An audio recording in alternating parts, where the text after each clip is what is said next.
एक बार खाना खाने वाला ससुराल। पारुल बस भी करो, कितना खाओगी? देखो रेस्टोरेंट में बैठे लोग कैसे तुम्हें घूर घूर कर देख रहे हैं।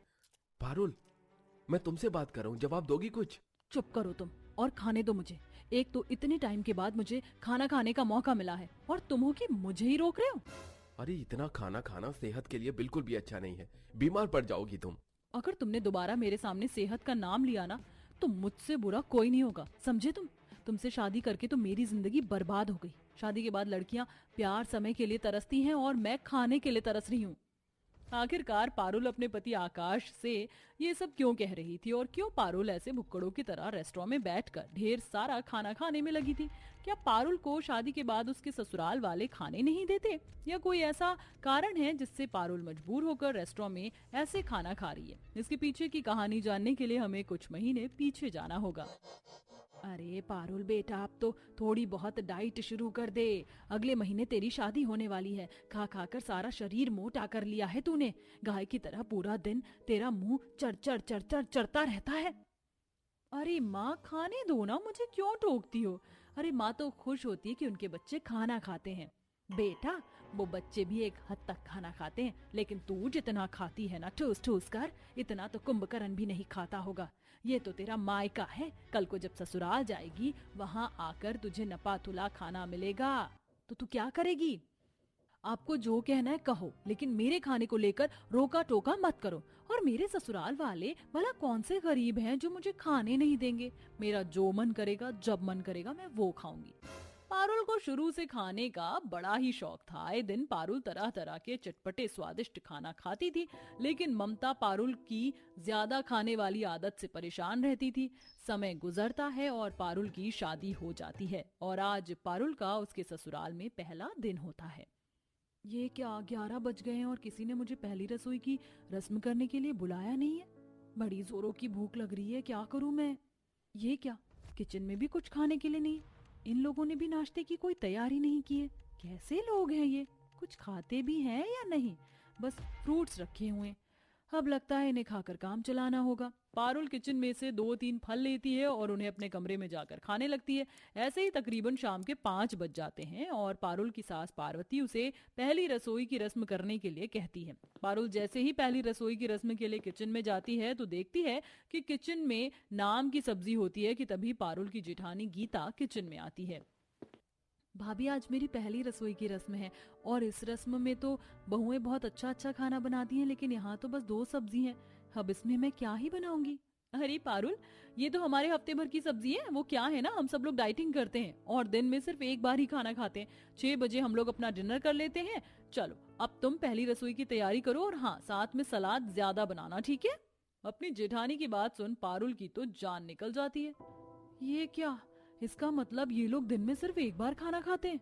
हे भगवान, ये तूने मुझे कैसा ससुराल दे दिया है जो दिन में एक बार खाना खाता है? अरे मैं तो दिन में हर आधे घंटे में कुछ ना कुछ खाती रहती हूँ, अब मेरा क्या होगा?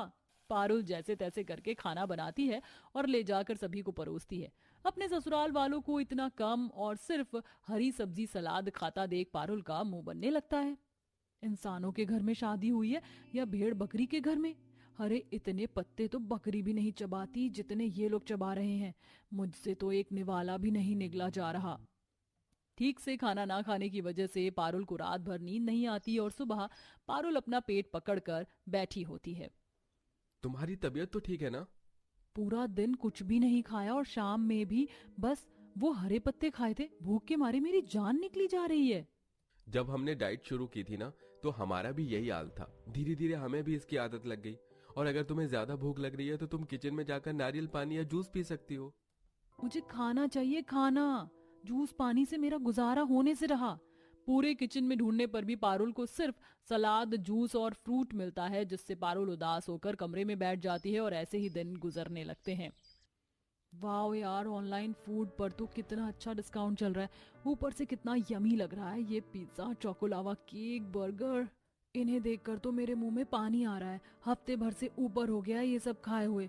रोज दिन में एक बार बकरियों की तरह पत्ते चबाने पड़ते हैं। लेकिन अब और नहीं, मैं तो ये ऑर्डर कर रही हूँ। पारुल ऑनलाइन फूड ऑर्डर करती है और चुपके से लेकर अपने कमरे में आ जाती है। कितनी अच्छी खुशबू आ रही है। मेरे पेट के चूहे भी इधर उधर भाग रहे हैं, अब जल्दी से खा लेती हूँ। पारुल जैसे ही पिज्जा का स्लाइस उठाकर खाने लगती है तभी पारुल की सास और नंद उसके कमरे में आ जाती है।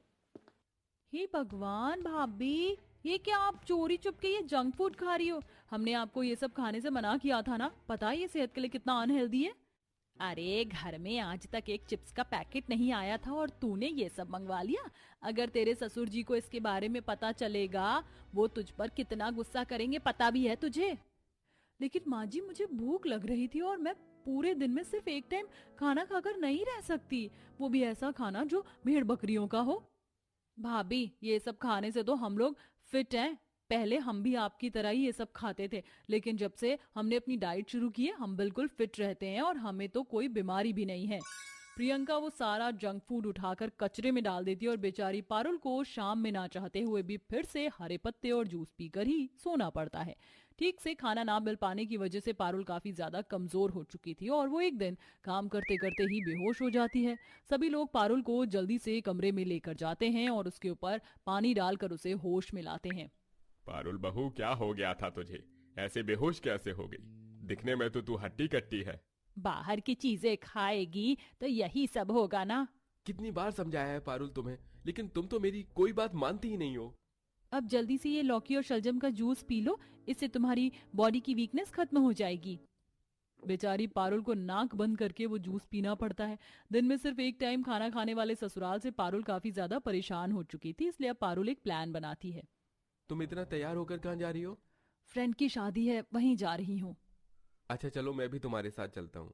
आकाश और पारुल शादी के लिए जा रहे होते हैं कि तभी रास्ते में पारुल को चाट पकौड़ी वाला दिखता है और वो गाड़ी रोककर चाट पकौड़े खाने लगती है। भैया 1 प्लेट गोलगप्पे और लगा दीजिए और साथ में 2 प्लेट पाव भाजी भी।